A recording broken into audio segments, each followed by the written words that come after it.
नमस्कार, आपका एक बार फिर स्वागत है। पिछले वीडियो में हमने अकाउंटिंग की बुनियादी अवधारणाओं को समझा था।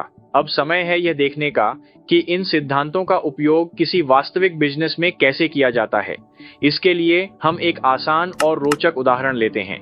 मान लीजिए, लूना नाम की एक युवती अपना लेमोनेड स्टैंड शुरू करना चाहती है। किसी भी नए बिजनेस की तरह शुरुआत करने के लिए उसे पूंजी यानी कैपिटल की आवश्यकता होगी।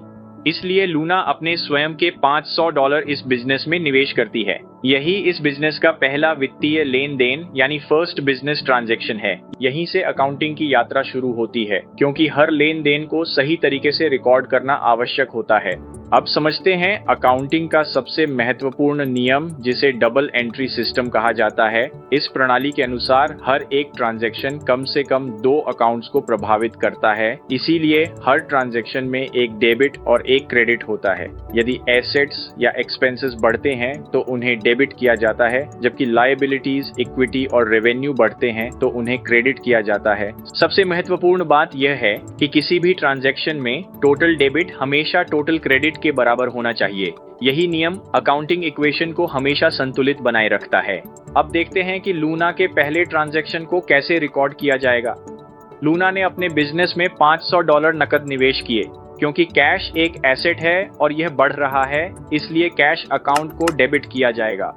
दूसरी ओर यह राशि मालिक द्वारा निवेश की गई है, इसलिए ऑनर्स इक्विटी भी बढ़ेगी, जिसे क्रेडिट किया जाएगा। इस प्रकार debit cash, $500 credit honours equity, $500 दोनों पक्ष बराबर हैं, इसलिए अकाउंटिंग इक्वेशन पूरी तरह संतुलित रहती है। जब सभी ट्रांजैक्शंस जर्नल में रिकॉर्ड हो जाते हैं तो उन्हें जनरल लेजर में स्थानांतरित किया जाता है। जनरल लेजर प्रत्येक अकाउंट का अलग अलग रिकॉर्ड रखता है, जिससे यह पता चलता है कि किसी विशेष अकाउंट का वर्तमान बैलेंस कितना है। इसके बाद तैयार किया जाता है अनएडजस्टेड ट्रायल बैलेंस, जिसका उद्देश्य यह सुनिश्चित करना होता है कि सभी डेबिट्स और क्रेडिट्स अभी भी बराबर हैं।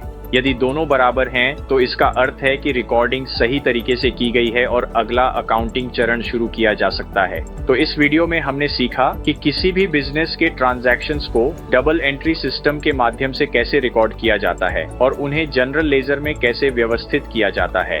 अगले वीडियो में हम जानेंगे कि अकाउंटिंग में कैश बेसिस और अक्रूअल बेसिस क्या होते हैं, एडजस्टिंग एंट्रीज क्यों आवश्यक होती हैं और इन्हीं रिकॉर्ड से फाइनेंशियल स्टेटमेंट्स कैसे तैयार किए जाते हैं। धन्यवाद। अगले वीडियो में मिलते हैं।